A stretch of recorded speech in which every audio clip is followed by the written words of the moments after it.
हाँ तो स्टूडेंट तुम्हारे लोगों की क्लासें एकदम टाइम टू टाइम चल रही हैं। हमने 9th का जो तुम्हारी मैथ स्टार्ट की है उसमें पहला जो चैप्टर था वो हमने कंप्लीट करा दिया है। आज एक बी चैप्टर हम कंप्लीट कराएंगे तुम्हारे लोगों का। और इंग्लिश की वीडियो आई है उसको देखते रहो भाई, एक्टिव पैसिव की एकदम अच्छे तरीके से चल रही है और अच्छे तरीके से वीडियो देखते रहो, पढ़ाई करते रहो घर पे। चलो लेके चलते हैं आज प्रश्नावली 1B।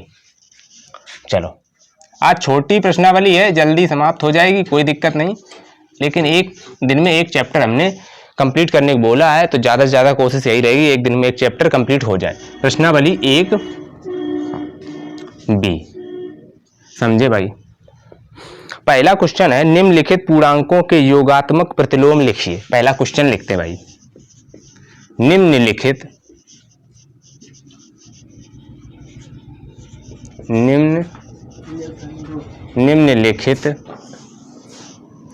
क्वेश्चन है निम्नलिखित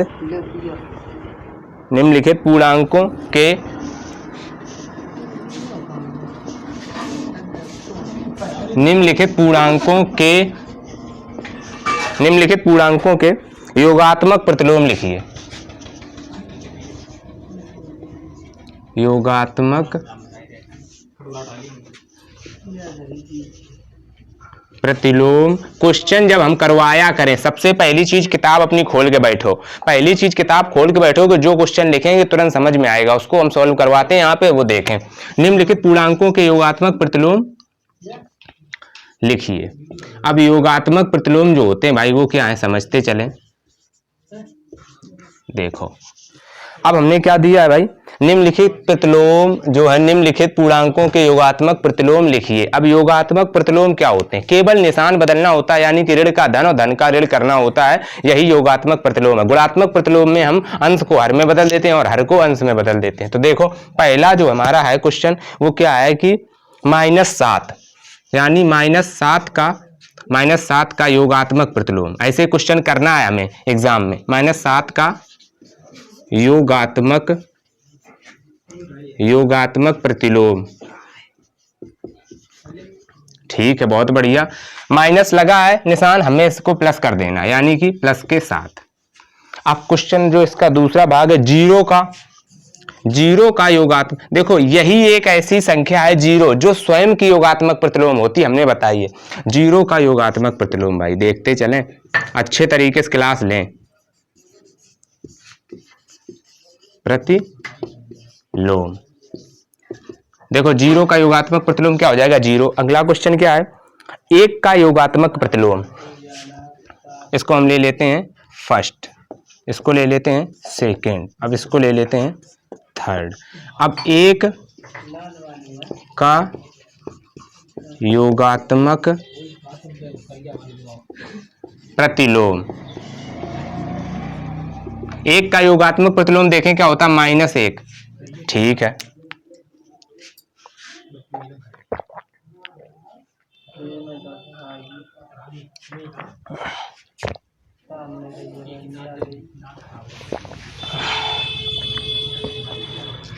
क्वेश्चन क्या है भाई, जो हमारा है योगात्मक प्रतिलोम 1 का बताना था, -1 हो गया। अगला है इसका जो फोर्थ पोर्शन, क्या है देखते चलें समझते चलें। माइनस का a + b का योगात्मक प्रतिलोम, का योगात्मक प्रतिलोम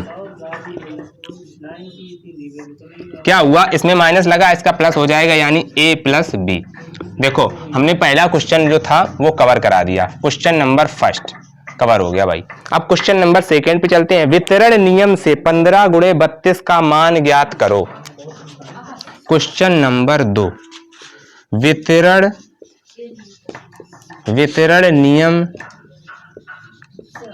नियम से 15 गुणे, अपनी किताब सामने रखें और क्वेश्चन लगाते चलें। वितरण नियम से 15 × 32 का मान ज्ञात करें, का मान ज्ञात करें। हमने वितरण नियम पढ़ाया था तुम लोगों को भाई, अच्छे तरीके से समझ लें। अब वितरण नियम होता क्या है, वितरण नियम होता है तुम्हारा a × b + c। इस प्रकार से कोई संख्याएं होती हैं और इसको हम लिख देते हैं ए बी, यानी ए गुणे बी और प्लस फिर ए गुणे सी। ये हमारा वितरण नियम होता है, यानी कि वितरण का मतलब बटना, दोनों में बटेगा, जो होगा वो दोनों में बट जाएगा। यही सबसे एक अच्छा वितरण नियम है जो तुम्हारा दोनों में बांट देता है। चलो भाई देखते हैं 15 गुणे 32 है। देखो हमने क्या किया, 15 को रखते हैं 15 और 32 को हमने तोड़ के कर दिया 2 भागों में, गुणा लगा दिया और 30 प्लस 2 है तो 32 ही। ठीक बात, इसको ले लो ए, इसको ले लो बी और इसको ले लो सी। रूल के अकॉर्डिंग क्या होता है, ए बी फिर ए सी। तो देखना 15 का मल्टीप्लाई करा दिया किससे, 30 से, और प्लस 15 का मल्टीप्लाई करा दिया 2 से। बहुत सही, ये रहा हमारा क्वेश्चन। इसको करते हैं, देखें कैसे सॉल्व करते हैं। इधर हमने जो कराया, क्या किया, 15 का मल्टीप्लाई जब इसमें कराया तो हमारा आ जाएगा कितना, 15 तिहाई 45, 450, और इधर 15 दूनी 30, 15 दूनी 30। तो इस प्रकार से हम देखते हैं क्वेश्चन हमारा ये हो गया। 450 में 30 जोड़ दिए तो कितने हो गए, 480। और इधर भी अगर हम गुणा कराते डायरेक्टली 15 का 32 में तो कितना आता, 480। यही हमारा आंसर है। और इस प्रकार से हमने ये क्वेश्चन 2 कर दिए हैं। अब क्वेश्चन नंबर हम तीसरे में चलते हैं। अच्छा क्वेश्चन है, आओ समझाते हैं। ये थोड़ा समझाना पड़ेगा तुम लोग, जो तीसरा क्वेश्चन है अच्छे से समझे भाई। देखना आप तुम लोग एकदम से समझ जाओगे, कहोगे हाँ समझ में आया भाई। पूरा वीडियो देखो, एकदम अच्छे तरीके से पढ़ाई करो। घर पे इस टाइम मौका मिला है तो पढ़ते रहो। 12th वालों के पेपर होंगे जुलाई में, जुलाई के तीसरे सप्ताह तक पेपर स्टार्ट हो जाएंगे 12th के बच्चों के। तो वीडियो देखते रहो। देखो पेपर होने थे, हमें पता ही था भाई होने हैं। हाई स्कूल वाले प्रमोट हो गए तो कोई दिक्कत नहीं है, पढ़ना वो भी शुरू कर दें ना, तो फिर आगे समझेंगे वो क्या होता है उनके साथ, वो समझे भाई अपना।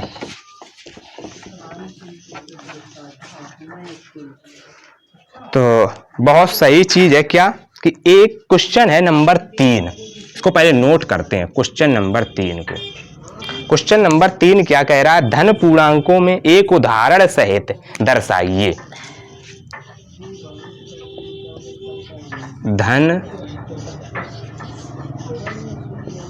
धन पूर्णांकों में क्या है क्वेश्चन, धन पूर्णांकों में एक उदाहरण, एक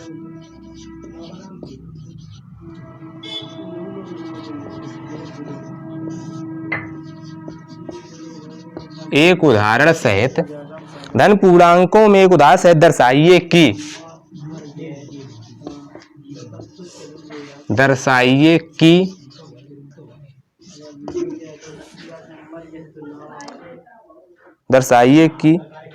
योग की संक्रिया पर योग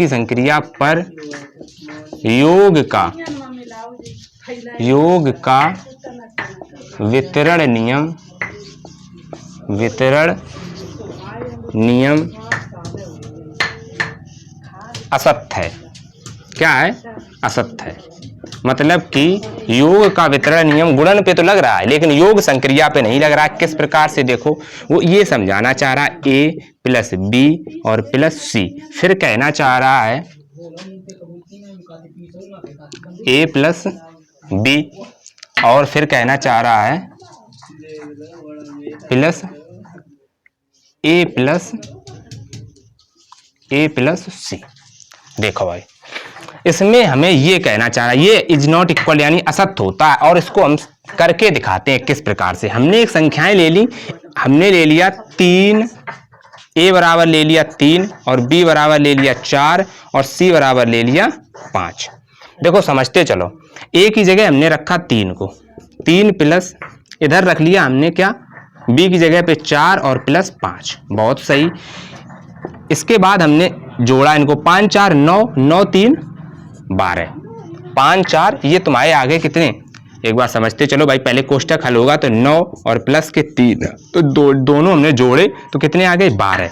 अब इधर के हम पोर्शन लेके चलेंगे। a प्लस बी, ए की जगह कितना है 3 और बी की जगह 4 और प्लस 4 और फिर इसके बाद a प्लस सी 3 और 5, 3 प्लस 5, देखो 4 और 3 7, 7 के बाद 5 और 3 8, अब 8 7 कितने हो गए 15। यानी कि ये हमारा जो योग पे वितरण नियम है, बहुत अच्छी चीज है। योग पे वितरण नियम हमारा नहीं लगता है, यानी कि ये चीज एक मुख्य चीज है। वितरण नियम केवल गुणा में लगेगा, यानी बटेगा तो गुणा में बटेगा, लेकिन वितरण हमारा ऐड में यानी कि योग में नहीं लगेगा। बहुत अच्छी चीज है, समझ लें, इसको नोट कर ले। यानी कि ये कथन जो है यानी वितरण नियम योग पर नहीं लगता है। योग पर वितरण नियम नहीं लगेगा भाई, ये समझ लें, योग पर वितरण नियम नहीं लगेगा। बहुत अच्छे तरीके से हमने एग्जाम्पल से समझा दिया है। नहीं लगेगा। चलो हम आगे चलते हैं क्वेश्चन नंबर 4 की ओर। 4 इसके बाद हम करते हैं, पहले इसको इरेज कर देते हैं। देखो भाई समझते हैं, आगे चलते हैं। क्वेश्चन नंबर 4 करवाते हैं अच्छे तरीके से तुम लोगों को। समझते चलो, एक एक क्वेश्चन एकदम विधिवत डिटेल से समझाया जाएगा। वीडियो पूरा देखें। क्या होता है कि अब हम चलते हैं क्वेश्चन नंबर 4। दर्शाइए कि पूर्णांकों में योगात्मक नियम अद्वितीय है। क्वेश्चन नंबर 4,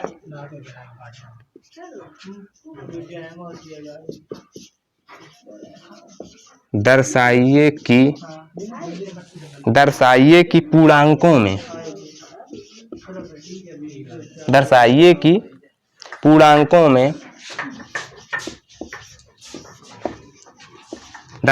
कि पूर्णांकों में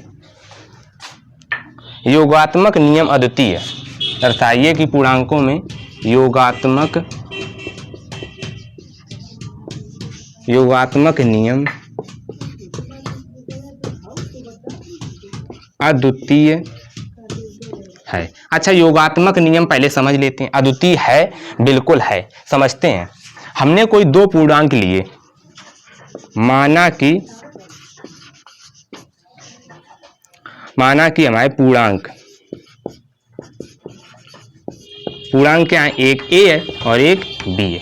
तो समझ लो पहले a प्लस b, इनका दोनों का योग equal to b plus a। हमने क्रम बदल दिया, मतलब कि a प्लस बी और b प्लस a दोनों बराबर हैं। ये अद्वितीय नियम कैसे सिद्ध करेंगे और कैसे समझाएंगे? हमने दो संख्याएं ले ली, एक ले ली a बराबर ले लिया 5, ये एक पूर्णांक है, और एक संख्या b बराबर हमने ले ली 8। बहुत सही, हमने दो संख्या ले ली। कोई भी संख्या तुम लोग ले सकते हो, 2 3 4 5, पूर्णांक होने चाहिए। पूर्णांक का मतलब क्या होता है? पॉजिटिव में भी ले सकते हो, नेगेटिव में ले सकते हैं। हम नेगेटिव भी दिखा देंगे और पॉजिटिव भी दिखा देंगे, कोई प्रॉब्लम नहीं, कोई फर्क नहीं पड़ता। पहले पॉजिटिव देखते हैं, क्योंकि पॉजिटिव में ज्यादा लोग समझाते हैं। हम नेगेटिव में भी समझा देंगे। पहले देखते हैं a प्लस बी। हमने लिया a कितना है 5 और 5 प्लस 8, बहुत सही। लेकिन फिर b प्लस a हमने क्रम बदला, 8 प्लस 5, इसका आंसर आया 13। अब 8 में 5 जोड़ो तो भी 13। यानी कि जो हमारा योगात्मक नियम है वो अद्वितीय है, यानी बराबर है। इस प्रकार से हम कह सकते हैं पूर्णांकों में योगात्मक जो नियम है, नियम कैसा बच्चों? अद्वितीय है। समझते चलें, पूर्णांक हमने पहली क्लास में अच्छे समझाए हैं। पूर्णांक और जो पूर्ण संख्याएं, प्राकृतिक संख्याएं, और जितनी सम विषम भाज्य भाज्य जितनी भी चीजें हैं हमने एकदम क्लियर की अच्छे तरीके से। अब हम लेके चलते हैं तुम्हें एक बार, ये हमने ले लिए थे प्लस में, a बराबर ले लेते हैं 7। a बराबर क्या ले लिया हमने? 7। और b बराबर ले लिया हमने -3। हमने क्या ले लिया? a बराबर ले लिया 7 और b बराबर ले लिया -3। पूर्णांक है, हम बस सेटिस्फाई करना चाहते हैं। देखो a प्लस बी बराबर b प्लस a, कोई दिक्कत नहीं, कोई चीजें नहीं, जो जैसी वैल्यू हो उसको रखते हैं। a बराबर हमने रख दिया 7, b की जगह क्या है माइनस की वैल्यू, तो माइनस रख दिए। देखो प्लस और माइनस हम बता चुके हैं पहली क्लास में, क्या होता क्या है समझ लें। प्लस इंटू प्लस बराबर होता है प्लस, माइनस इंटू माइनस बराबर होता है प्लस, समान चिन्हों में गुणा कराने पे हमारा पॉजिटिव आएगा। फिर इसके बाद माइनस इंटू प्लस बराबर होता है माइनस, और प्लस इंटू माइनस बराबर होता है माइनस, असमान चिन्हों में माइनस आता है। 7 के बाद हमने माइनस के 3 रख लिए बराबर, अब माइनस के 3 आगे रख लिए और प्लस के 7 पीछे रख लिए।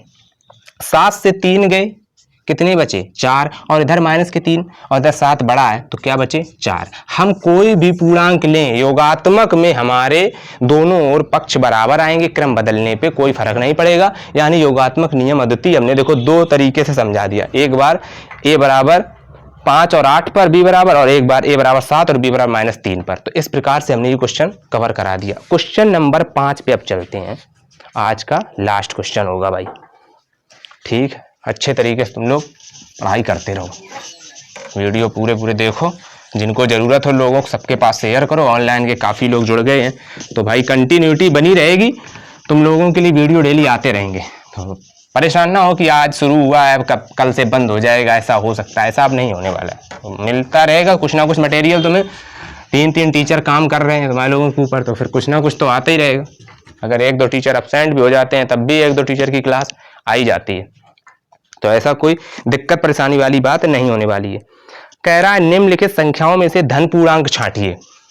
क्वेश्चन नंबर 5, क्वेश्चन नंबर 5 कह रहा है निम्नलिखित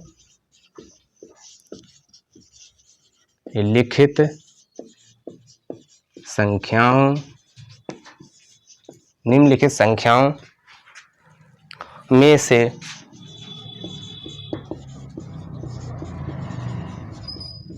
धन पूर्णांक, निम्नलिखित संख्याओं में से धन पूर्णांक छांटिए। धन पूर्णांक छांटिए। अब देखो कैसे छांटते हैं, देखते हैं, समझते हैं। पहला जो हमारा क्वेश्चन है उसमें क्या है, पहला फर्स्ट वो कह रहा है 8 - 6 बराबर आता है 2। धन पूर्णांक है, क्या है, धन पूर्णांक है। क्वेश्चन नंबर जब 2 है, 2 - 5, क्वेश्चन नंबर 2 -5, इसमें -5 बड़ा है तो आंसर जो आएगा वो माइनस में आएगा। जैसे कि 5 से 2 गए, कितने बचेंगे -3, यानी ये ऋण पूर्णांक है। क्या है, ऋण पूर्णांक। समझते चलें, ठीक है, बहुत बढ़िया ढंग से सीख रहे हो तुम लोग, एकदम अच्छे तरीके से लेके चल रहे हैं। फिर इसके बाद है 1/3, यानी कि क्वेश्चन नंबर 1, 2, 3। अब क्वेश्चन नंबर 3 में है 1/3 बराबर 1/3। ये रहेगा तो धन की तरफ, यानी पॉजिटिव, यानी धन पूर्णांक है। बहुत अच्छे सीखते रहे और समझते रहे, धन पूर्णांक है। ठीक है, अब हम आगे क्वेश्चन लेके चलते हैं। -3 × -4, -3 × -4, 3 चौके 12, यानी 12, और माइनस हमने बता ही दिया था प्लस हो जाता है, तो प्लस के 12 क्या है, धन पूर्णांक। धन पूर्णांक है। चलो आगे चलते हैं। फिर क्या है, 8 में 2 का भाग दिया गया है, यानी कि 5th नंबर, 8 / 2, यानी कि 8/2, 4, धन पूर्णांक है। धन पूर्णांक है। फिर हम आगे लेके चलते हैं तुम्हें, क्वेश्चन नंबर इसी में आगे है, -5 × 3, -6 नंबर है, 5 × 3 बराबर -15, क्योंकि माइनस और प्लस का गुणा होगा तो माइनस आएगा, तो ये एक ऋण पूर्णांक है। कैसा पूर्णांक है, ऋण पूर्णांक है। ठीक है, अगला क्वेश्चन हम देखते हैं। देखो क्या है अगला क्वेश्चन,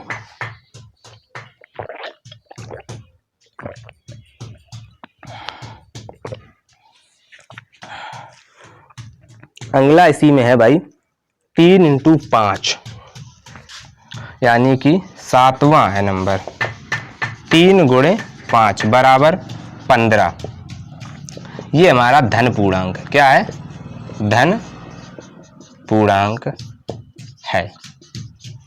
ठीक है, आज की एक्सरसाइज तुम्हारी समाप्त हो गई है। आज के लिए इतने रखते हैं। अच्छे तरीके से तुम लोग वीडियो देखते रहो, घर में रहो, मस्त रहो और अपने आप में व्यस्त रहो। अपने जितने काम है सब निपटाते रहो, करते रहो और पढ़ाई भी जबरदस्त तरीके से तुम लोग करते रहो। बस यही हम लोग चाहते हैं कि मेन चीज़ तुम्हारी लोगों की पढ़ाई किसी भी प्रकार से छूटे नहीं। अच्छा ये बताओ एक बात कि अगर कोई स्टूडेंट प्रमोट हो गया है 10th में, तो उसका ये तो मतलब नहीं है कि वो पढ़ाई छोड़ देगा या उसने पढ़ाई नहीं की थी। पढ़ाई उसने की थी।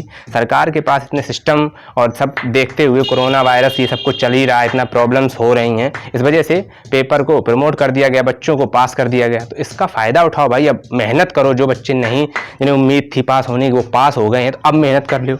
आगे 11th लगी है, 12th लगी है, तो मेहनत करते रहो जज्बे के साथ, एकदम अच्छे तरीके से पढ़ो। एक ही प्रेरणा है तुम लोगों के लिए, ज़्यादा से ज़्यादा शिक्षा। शिक्षा वो ताकत है ना कि अगर तुम्हारे पास है तो तुम सबसे अच्छे हो और सबसे आगे हो। कहीं भी बोल सकते हो, कहीं भी अपनी बात रख सकते हो, कुछ भी अपने बारे में बता सकते हो और कह सकते हो। शिक्षा तुम्हें बहुत आगे तक ले जा सकती है। और इसी प्रकार से कहा जाता है कि शिक्षा वह शेरनी का दूध है, जो पिएगा वही दाढ़ेगा। तो बस, जय हिंद।